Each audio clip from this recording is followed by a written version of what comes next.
ایک دفعہ کا ذکر ہے کہ عرب کے ایک شہر میں ایک غریب مگر رحم دل لڑکا رہتا تھا جس کا نام الادین تھا۔ وہ اپنی ماں کے ساتھ ایک چھوٹے سے گھر میں رہتا تھا۔ ایک دن الادین بازار میں کھیل رہا تھا کہ ایک پراسرار اجنبی اس کے پاس آیا۔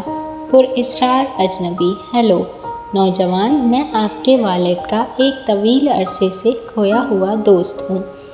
مجھے ایک خاص کام میں آپ کی مدد کی ضرورت ہے۔ الادین: تمہیں مجھ سے کیا کام ہے؟ پراسرار اجنبی: میرے ساتھ پہاڑوں پر چلو، وہاں آپ کو ایک جادوئی چراغ ملے گا جس کی مجھے ضرورت ہے، اور بدلے میں آپ کو خوبصورت انعام دوں گا۔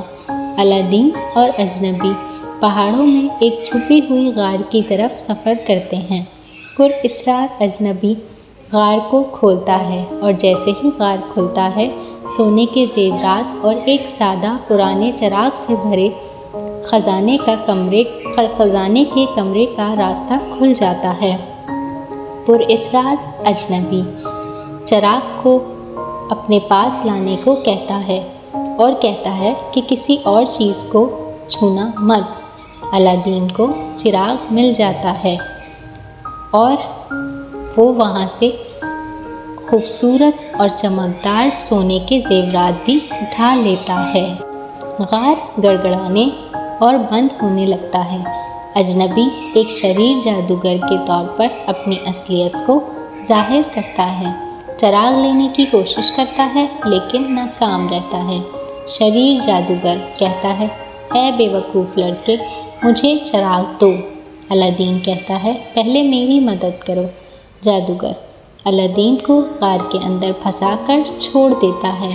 الادین مایوسی محسوس کرتے ہوئے چراغ کو صاف کرنے لگتا ہے اور رگڑتا ہے کہ اچانک اس میں سے ایک بہت بڑا جادوئی جن نمودار ہوتا ہے۔ جنی: میں چراغ کا جن ہوں، میں آپ کو 3 خواہشات دوں گا۔ الادین: واہ جنی، پلیز مجھے گھر واپس لے چلو۔ جادو کے گھومنے کے ساتھ الادین خود کو چراغ کے ساتھ گھر واپس پاتا ہے۔ الادین اپنی پہلی خواہش کو شہزادہ بننے کے لیے استعمال کرتا ہے تاکہ وہ اس خوبصورت شہزادی سے شادی کر سکے جس کی وہ تعریف کرتا ہے۔ الادین: جنی، میں شہزادہ بننا چاہتا ہوں۔ جنی نے الادین کو شاندار لباس اور شاندار پریڈ کے ساتھ ایک خوبصورت شہزادے میں تبدیل کر دیتا ہے۔ شہزادی: یہ دلکش شہزادہ کون ہے؟ شریر جادوگر کو معلوم ہوا کہ الادین چراغ لے کر فرار ہو گیا ہے۔ وہ اپنے آپ کو برتن بیچنے والے کا روپ دھارتا ہے اور پرانے برتن والا بن جاتا ہے۔ الادین کی بیوی کو چراغ کی طاقت کا پتہ نہ تھا، تو وہ اسے پرانے برتن والے کو بیچ کر اس کے بدلے میں نیا برتن خرید لیتی ہے۔ شریر جادوگر شہزادی کو پکڑنے اور اسے اپنے دور دراز محل میں لے جانے کے لیے چراغ کا استعمال کرتا ہے۔ الادین اس کی ماں کی طرف سے دی گئی انگوٹھی کو جن کی مدد سے جادوگر کا پیچھا کرتا ہے اور اس کا سامنا کرتا ہے۔ الادین: جنی، میں جادوگر کو شکست دے کر شہزادی کو واپس لانا چاہتا ہوں۔ ایک چمک کے ساتھ جن جادوگر کو شکست دیتا ہے اور الادین اور شہزادی کو بحفاظت گھر لوٹاتا ہے۔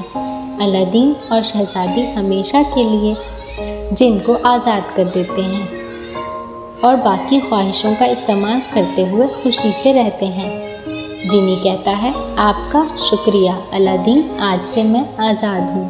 اور اس طرح الادین، شہزادی اور آزاد جن ہمیشہ خوشی سے زندگی گزارتے ہیں۔